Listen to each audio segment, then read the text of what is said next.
Thanks again, Jolly and Hari, and everyone who's on the call who has joined us today. Good afternoon and a warm welcome. So, we were going to be talking about location intelligence and Google Maps, especially in the financial industry. So, we have two experts, one from Google and Hari from the fintech industry. So, I'll quickly introduce myself before giving them a chance to introduce themselves as well. So, I'm Sharon.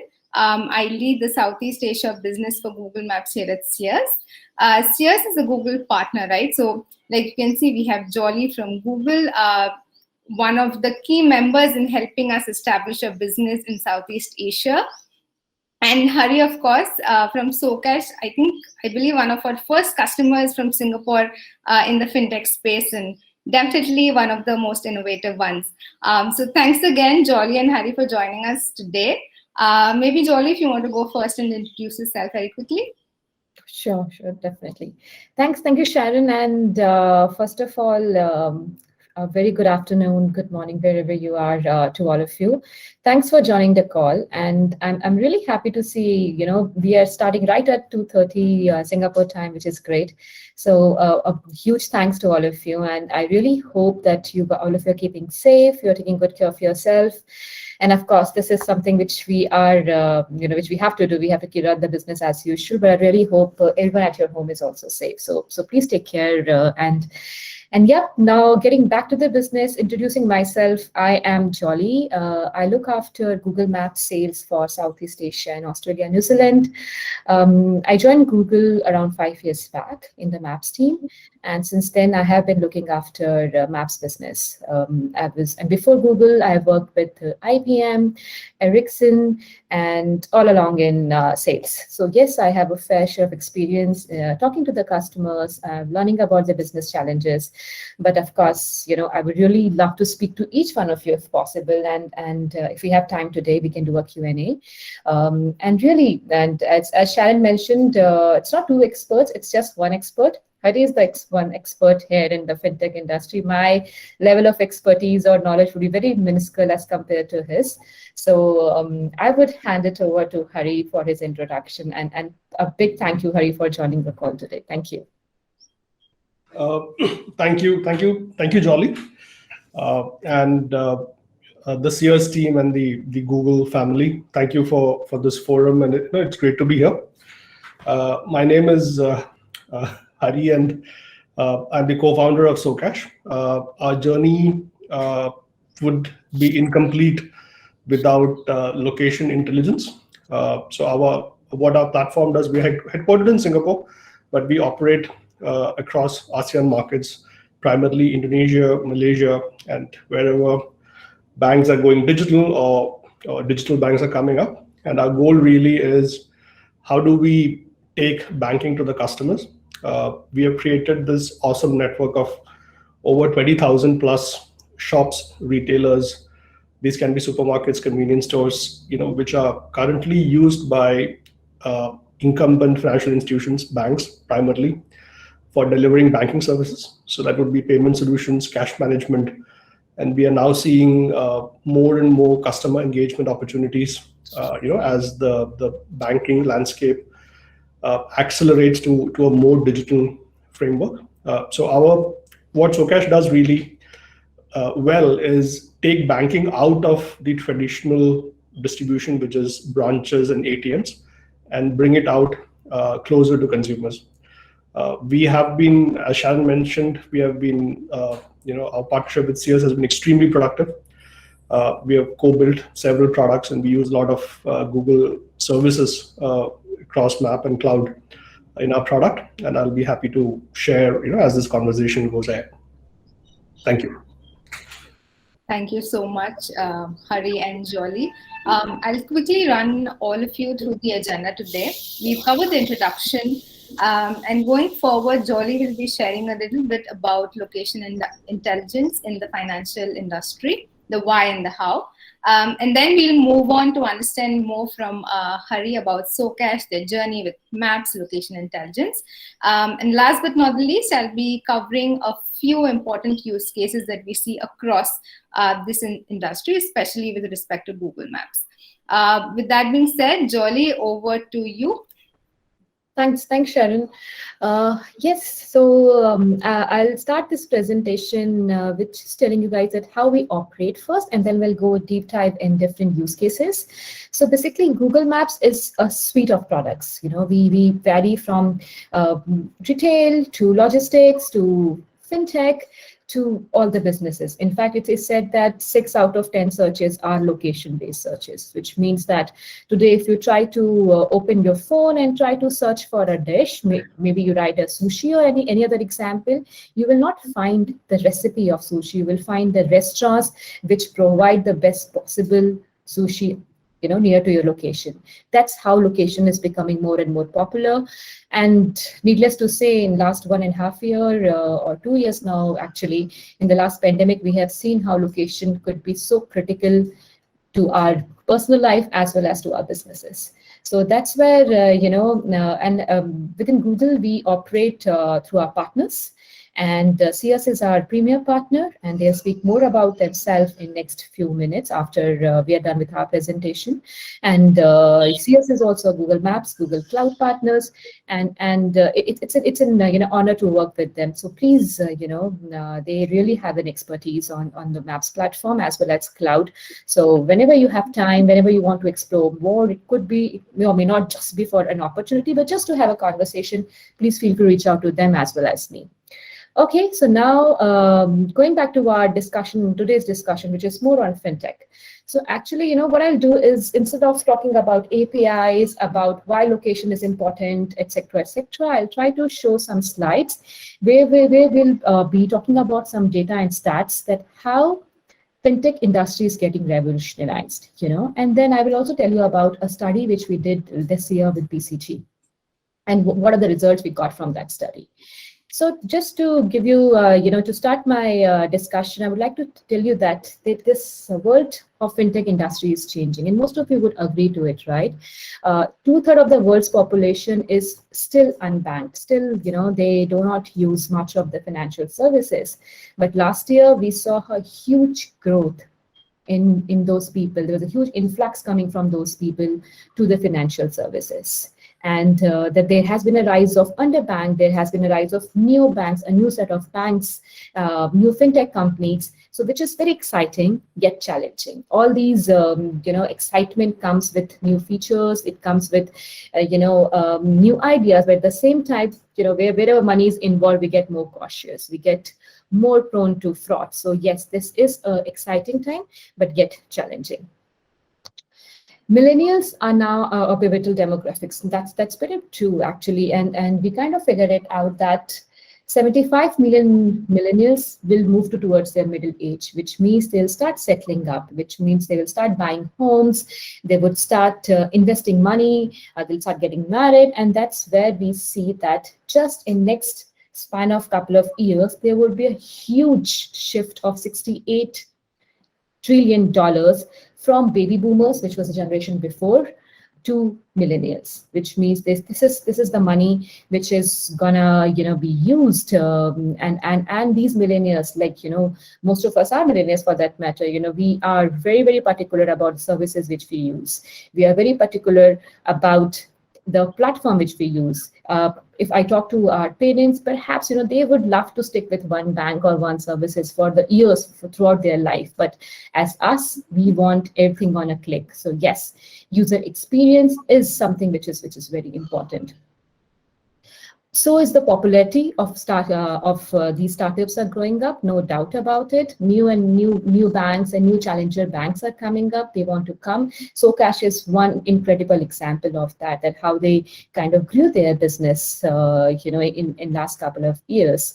Not just new banks, some established or challenger banks, like they have entered into this field. There was a study which was done, and they figured it out. Accenture itself grew their user base from 7 million, if I'm not wrong, to 20 million in between 2019 to 2020, which actually meant that they had a 150% growth rate as compared to 1% in the previous banks, right? So this is the amount of influx which we see coming from millennials, coming from a lot of other generations as well. Not just that, we also see there are a lot of unbanked and the customers, those who don't use banks, right? Talking about some adults in US itself, there are 63 million plus adults who are not using the banks right now, or who are not properly using their services, which means we have a lot of scope to cover. But at the same time, this is a market which is very challenging. Giving you an example, coming from India, we see a picture here. India is a market which has seen a tremendous growth in this space, but at the same time, it involves a lot of challenges. Challenges comes from guidelines, the government guidelines, from the fraud, from phishing. So when we talk about this kind of a setup, we need to keep in mind how location can be useful. How could we make more use cases coming forward for the users which are just not in India but everywhere across? Because you might be in pandemic, people are moving from one place to another. They're settling there for more than a month, right? So if I am in Singapore right now, but if I go and stay with my brother in US, perhaps I still want to use the services. So how can we make location intelligence as a key feature in your application? That's how we need to see this. We see more and more, just back to the previous slide, Sharon. Thank you. So not just that, there are a lot of banks also which are not using their services completely. Not just banks. If I can give you some examples, I was talking to a customer in Thailand, and that Thailand customer, that's a bank customer, and they're moving to a delivery site because that's where they see their next business. Similarly, I was speaking to the companies like Tokopedia, Shopify. They are into a different space altogether, but now they want to develop in-app fintech financial services within their app itself. That's how the lines are getting blurred between the businesses, and that's how the companies are evolving themselves. Sharon, next slide, please. Of course, we went through a pandemic, we went through a situation, still we are in that situation right now. And this pandemic brought huge opportunity, no doubt about it, but it also led to a huge loss of opportunity. People lost their jobs, people, but had to kind of defer their plans of buying homes or buying a land somewhere, and which itself led to roughly 4.7 trillion lost revenue in 2020. And it's expected to grow more by next couple of years. But at the same time, the silver lining was that we saw 14% growth of users coming to banks and other applications. So that's how pandemic has impacted the entire landscape. Next slide, Shannon.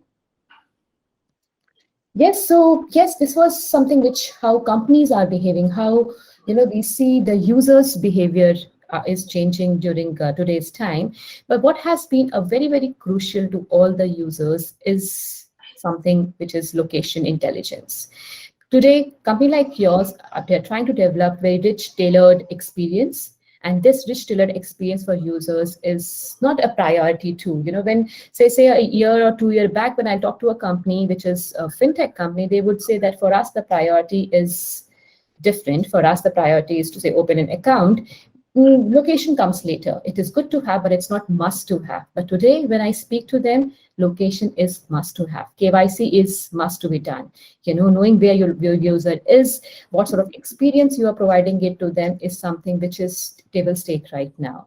And this is just not a perk. It's not out of an application that, okay, we will give you some offers based upon location. But today, that is a big differentiator. It could be a user which is a millennial, a baby boomer, someone who is using online banking, or someone who is, an old age banker. But all of them, one thing which is common for them is customer experience. Say a couple of years back, our experience was has to be, when we enter into a bank, we need to be dealt carefully, right? We need to have a best experience. That was whole setup we had in our mind. But today, we're not going to banks. Today, when we enter into the app, we need to have a best experience. So this is what our expectation is, or the user expectation is from the services today. and not just, and all these expectation brings a lot of burden on the company. So, you need to develop a solution which is operational efficient, and it is also giving you some ROI. And that's where Google Maps or our partner Sears comes into picture, that, okay, you use Google Maps, but for some of you, Google Maps could be expensive. You could tell me that, okay, their APIs are quite expensive and we have already used it, but how could you really optimize it? How could you really make best out of it? That's where partners comes into picture. Next slide, Shannon. So we spoke about some of the numbers which kind of made clear why people are moving towards fintech and what sort of numbers, what sort of revenue they can generate for fintech space. But we actually did a study with BCG this year, and the study was done to keep in mind the pandemic impact, and it was done across globe, right from US to UK to Singapore and India. We interviewed around 500 plus executives, and we asked them some questions, very fair question across different industries, that what are the 5 key verticals you see which is most important for your business? And as expected, they kind of listed that geo-marketing, customer experience, workforce optimization, logistic, and fraud are the 5 key verticals, which is very, very important. They are the table stakes today. And if I can just go one by one, in fact, for sake of time, I will not touch each vertical, but just let me touch on geo-marketing. How would you do geo-marketing if you don't know the location of a user? You might want to just push some notification, but unless you don't know where they are placed, what are their demographics, what are their salary they are earning, there are a lot of data which you can overlay. And that's where you kind of do geo-marketing and push ads, push offers as per the user requirement. Customer experience is the biggest thing right now. Users like you and I, if we don't get an experience, we completely switch off from one app to another. It takes a second, right? Going from one bank to another might take an hour or maybe 15 minutes, but switching app from one app to another within it just take a couple of seconds. So that's the reason experience holds a key to tie up your customer to your app. Same goes for workforce optimization, delivery, and of course, fraud detection is very crucial right now. Sharon, next slide. Some of the key findings, which when we did that study, we figured it out that all these executives, 500 plus executives, today, all of them are not leaders. Today, all of them are not challengers either. We have a majority portion of those executives coming from followers, which means we see a huge gap. We see 43% of the companies are still in very early stage of their location intelligence journey. However, we see 36% are challenger, which are trying to embrace it, but they haven't seen full benefits coming out of location intelligence. And a very small percentage, which is 21%, are in leader space. They are the likes of, say, Accenture and other companies who are doing really well. And the reason they're doing well is because they have adopted location intelligence to their business. Next slide, Sharon. Very quickly on a couple of use cases which we see is very, very important for the users. And I'm sure most of you would relate to it as well. As I have been, kind of reiterating myself time and again about digital customer experience. 69% of users feel that this is the one of the enhancement which needs to be done on the apps, followed by geo-marketing, followed by on-premise customer experience enhancement as well. Next slide. Those were on the customer-facing side. The other set of use cases which are very important to run your business is on the operation side, that how well you are running your operation, how well you're optimizing it, how well you are detecting frauds, how well you are covering workforce, and of course, how well you're planning the routes. If you're sending your users today, user doesn't have to come to a bank or to a store. You need to go to the user and provide services. So if you are sending your agent to collect a check, for an example, that have you planned their route properly? One agent can cover 10 checks in a day, or one agent can cover only 2 checks in a day. But have you planned their route accordingly? Have you given them right information, how should they navigate within the city, especially in cities like India, Indonesia, Malaysia, where traffic is an issue? How well you are giving them information on route information so that they could do maximum possible job in a minimum amount of time. Yep, I think these were some of the use cases which I wanted to highlight. There are many much to this particular sector, but beyond, because we are running out of time, so I will try to give it to Hari and just leave a thought that, please think about your location strategy. You may or may not be from a fintech industry, but I'm pretty sure just by all of you want to give a better experience to your users. And then please come back with more questions and I'm happy to answer them. Well, again, Hari introduced himself. But huge thanks once again, Hari. It's a pleasure to have you here with us. And yes, you have done an incredible job. I mean, opening so many banks and then 20,000 shops in Singapore, Indonesia. It's quite credible the way you have grown your business. So I'll not steal your light, and I will leave for you to discuss this and perhaps motivate all of us here. Yep, Hari, over to you. Thank you, Jolly. So first of all, I have to say a lot of things that you mentioned directly, helped our business in terms of capabilities. So a big thank you, and very grateful for all the infrastructure that you deliver using your platform. I'll spend a few minutes talking about what we do, why we do, and where we are. And our journey has evolved. So when we started around 3.5 years back, we were focused on Singapore and the problems that Singapore banks were facing. And the idea was, when there is a transition from a physical to a more digital banking, a lot of fundamental capabilities have to be redesigned. So bottom line is, in Singapore, we started by aggregating a huge number of retailers. So these would be convenience stores, supermarkets, F&B outlets, restaurants. And the problem that our first use case of the platform was what is known as cash recirculation. Not many of you know, cash was, and I think it still is, one of the dominant payment systems, but the circulation of cash, which happens using ATMs and branches, was proving to be extremely expensive. All banks were taking out ATMs, taking out branches, but they needed an alternative. So there's a bridge that happens from physical to digital, and that was the opportunity that we started. So we converted shops into ATMs. Then we deployed payment solutions. So our journey has been pretty much focused on working for banks. We don't disrupt banks, we work for banks. More importantly, we work for small businesses, small retailers, neighborhood shops. And as we scaled and as we built out our product, the location services obviously has been core and central to our capabilities.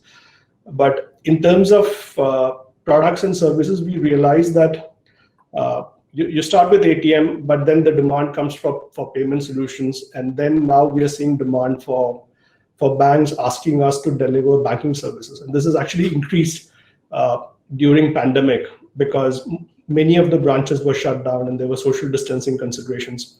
So our shops actually started giving out loans, and that is an example of how a platform or a product evolves and can respond very quickly. So one of the key things I wanted to highlight is the network that we have built is extremely fast scaling. At the same time, it also responds to situations and stimuli. So with the right incentivization and with the right set of products, your neighborhood shop will be able to deliver banking and financial services. So that really is the trajectory that we have been working towards.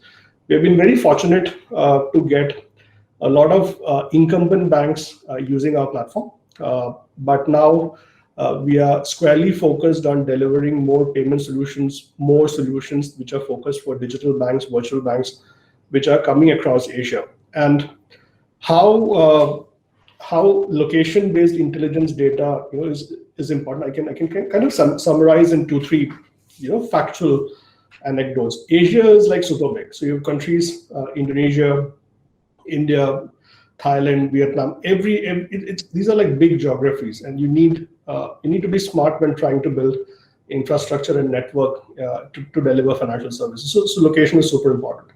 Second thing is, as Jolly's presentation mentioned, a significant population segment is either unbanked or underserved.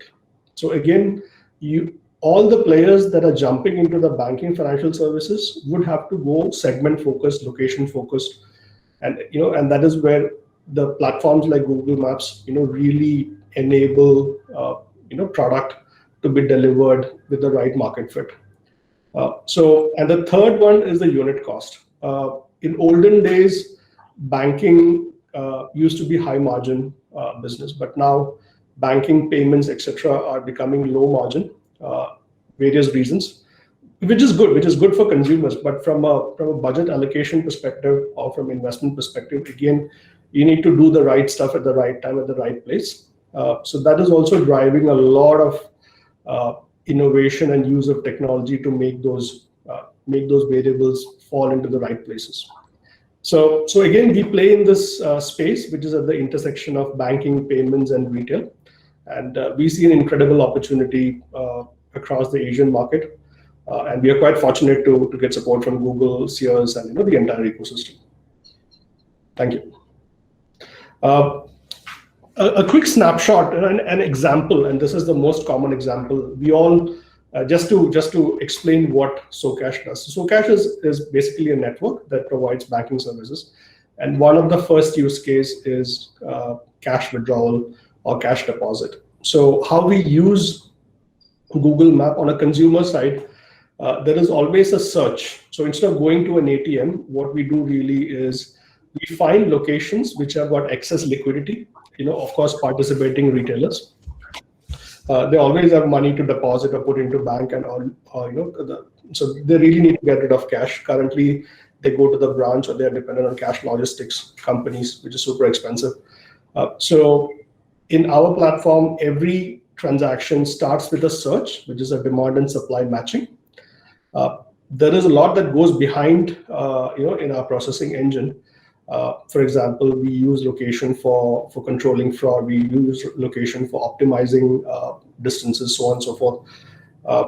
The next step really is when the consumer is at the selected shop, there is a simple QR code. So it's a contactless, cardless transaction.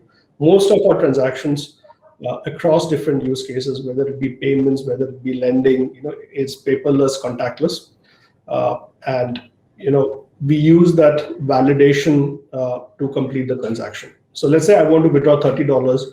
I'll be opening up the Socash application or the bank's application. The location-based services brings up the best possible options. It will give information about the retailers, for example, promotions, so on and so forth. Once you confirm the transaction in the backend, the payment is initiated. So there is a debit of $30. You go to the nearest shop that you selected, you show the QR code, and the shopkeeper should ideally give you the cash. So this is the user experience.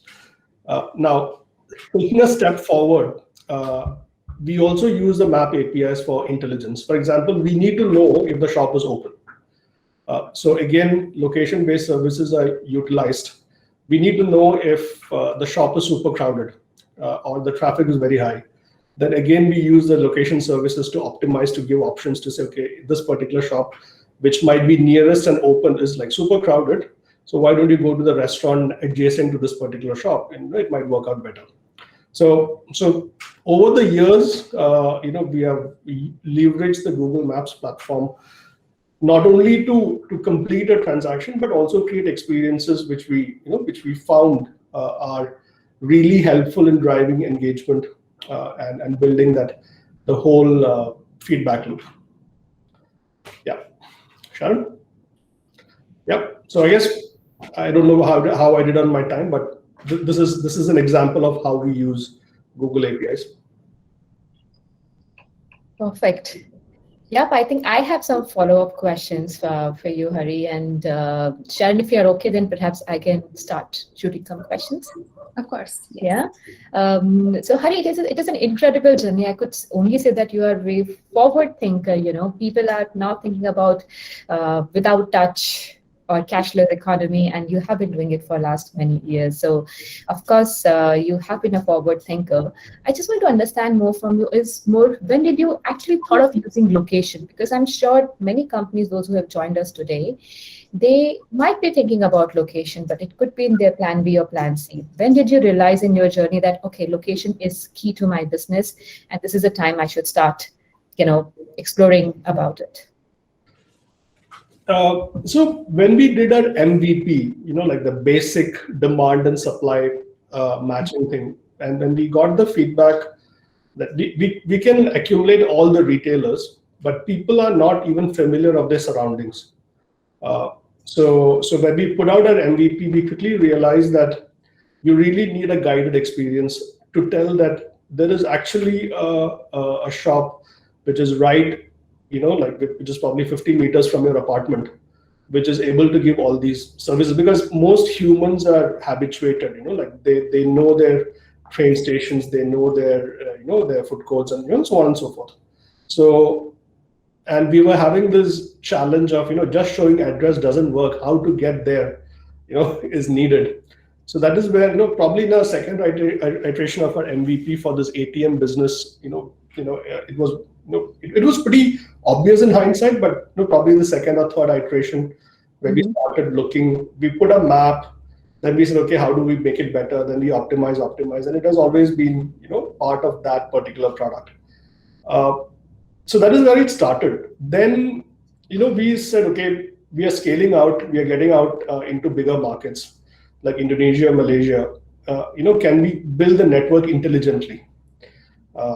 So then that goes into the data part. How do you make those intelligent decisions to say, okay, do you work in the outskirts of Jakarta or do you work within Jakarta? What is the average distance from a branch or an ATM where we should be?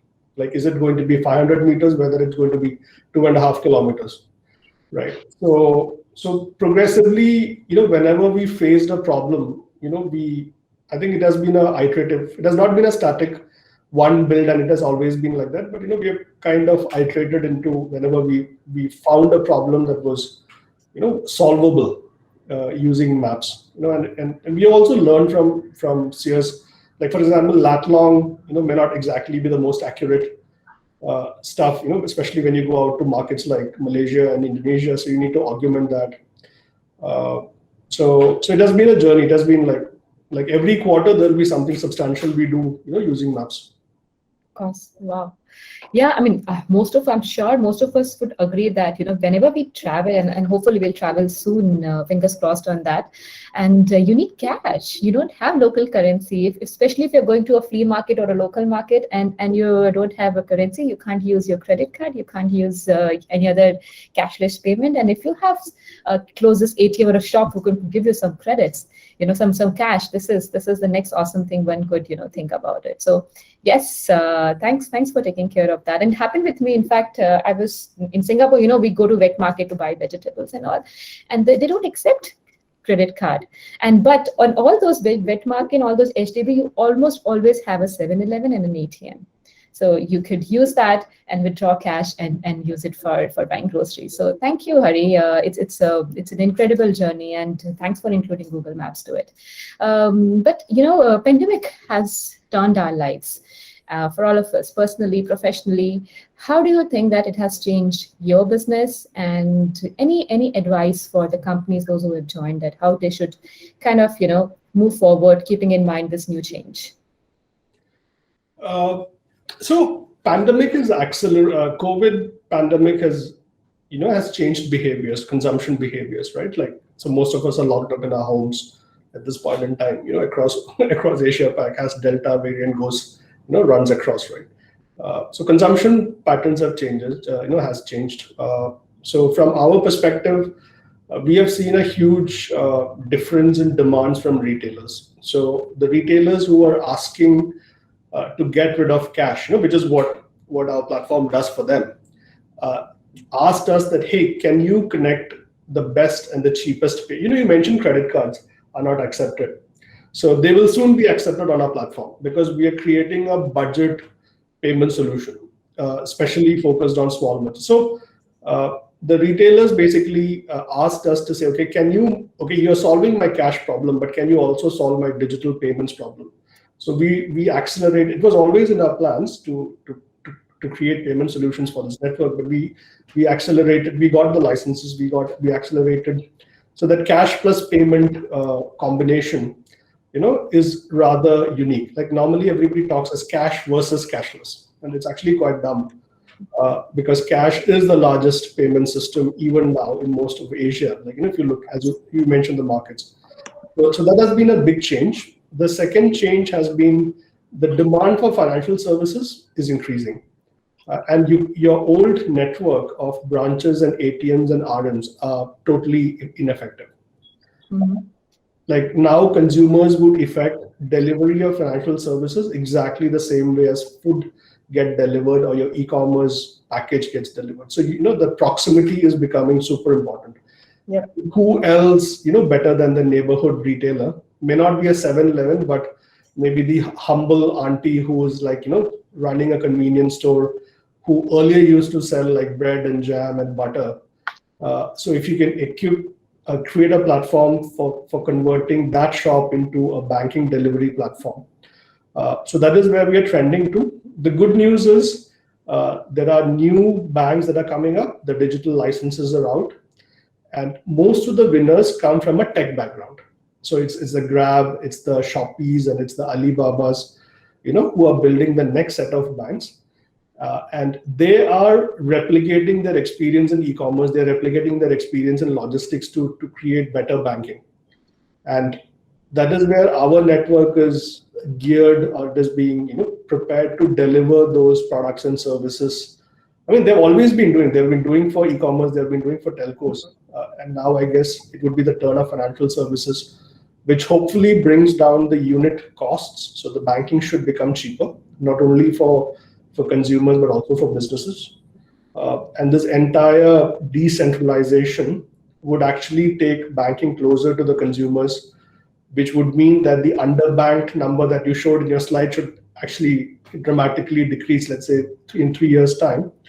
But it also opens up, huge amount of opportunity, because the recurring transactional behavior creates, a huge amount of revenue opportunity. So banking really is about recurring transactions.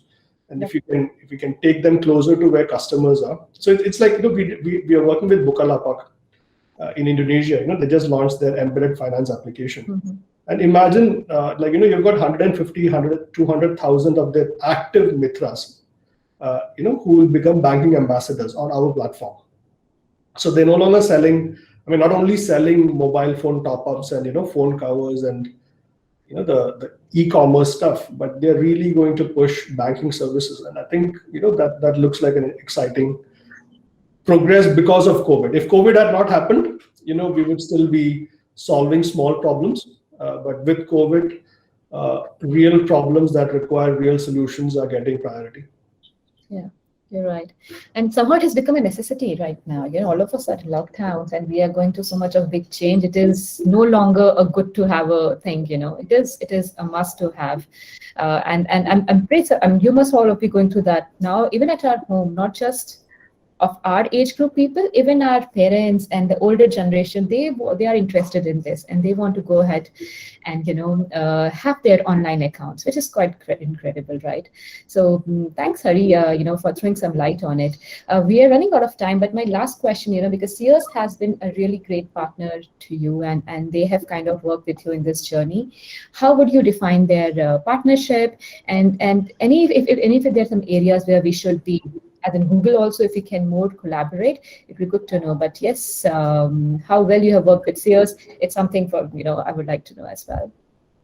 So Sears, I'm more than happy to vouch for them. I can give references. So it's a pretty good team because I think the young team and our engineers love them, right? So I think that is very critical in our business, because as a if our you could have a brilliant product, but if our engineers are not able to work with it, it won't materialize.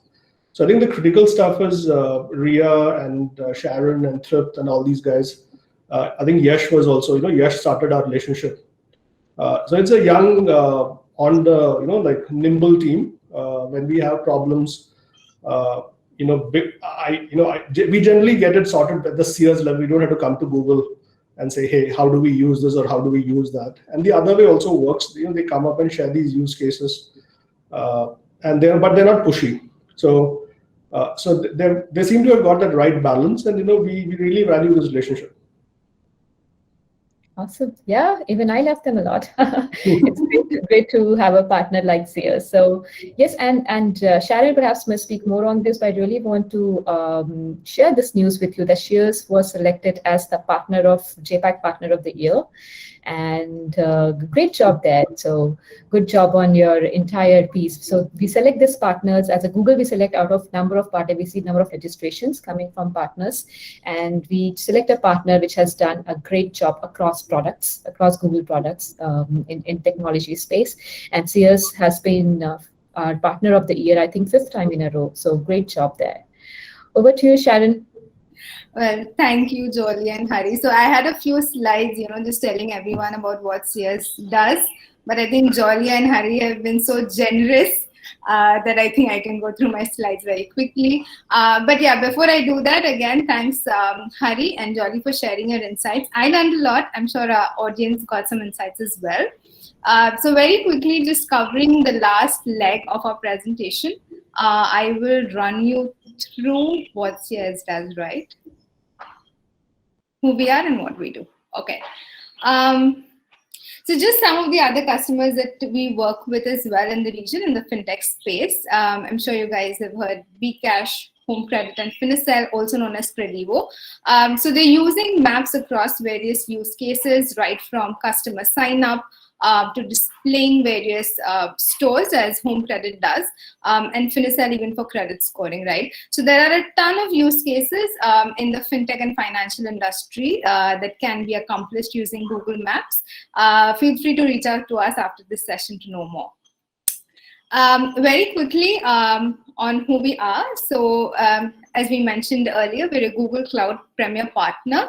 We just received, like Jolie was saying, the APAC Award of the Year, both on cloud and maps, right? Apart from that, we are an 800 plus people company. We're spread across globally at 13 plus locations. 5 plus countries. Our APAC headquarters is in Singapore, followed by India. We're also in Indonesia, Malaysia, Korea, UK, and the US. We've served more than 3,000 clients until today. This is a quick glimpse into our growth trajectory. So we started in 2006 with G Suite, which is now known as Google Workspace.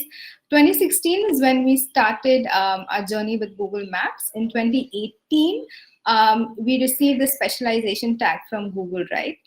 So Google's way of saying that Sears is now a premier partner, specialized, and an expert partner. So these are just the 6 major services or offerings that we have. So apart from location intelligence that you see on the top, on the bottom right of your screen, we also deal with cloud modernization, data analytics, applied AI, software engineering, and future of work. This is my last slide to cover, and also being conscious of time, I'll quickly cover this one. So we're an expert when it comes to Google Maps, as you've already heard throughout our presentation today. We have a certified team of consultants, as well as a tech team who can support you for any Google Maps implementation, consultation, right from step 1 to the end, right? You can think of us as an extended arm of Google. So as you can already see, Jolie is here with us. Any help that you need from a partner, from a technical standpoint, or from Google, we're here for you. And the last 2, cost optimization and volume discounts. So we understand that for many of you, cost becomes an important factor, especially when you're seeing how Google Maps can get you the ROI that you want to spend on it for. So we also help customers with cost optimization. And of course, as organizations want to scale and the usage increases, we have Google Maps as a scalable platform, but you also have volume discounts in place to make sure that you're getting the most of what you spend for.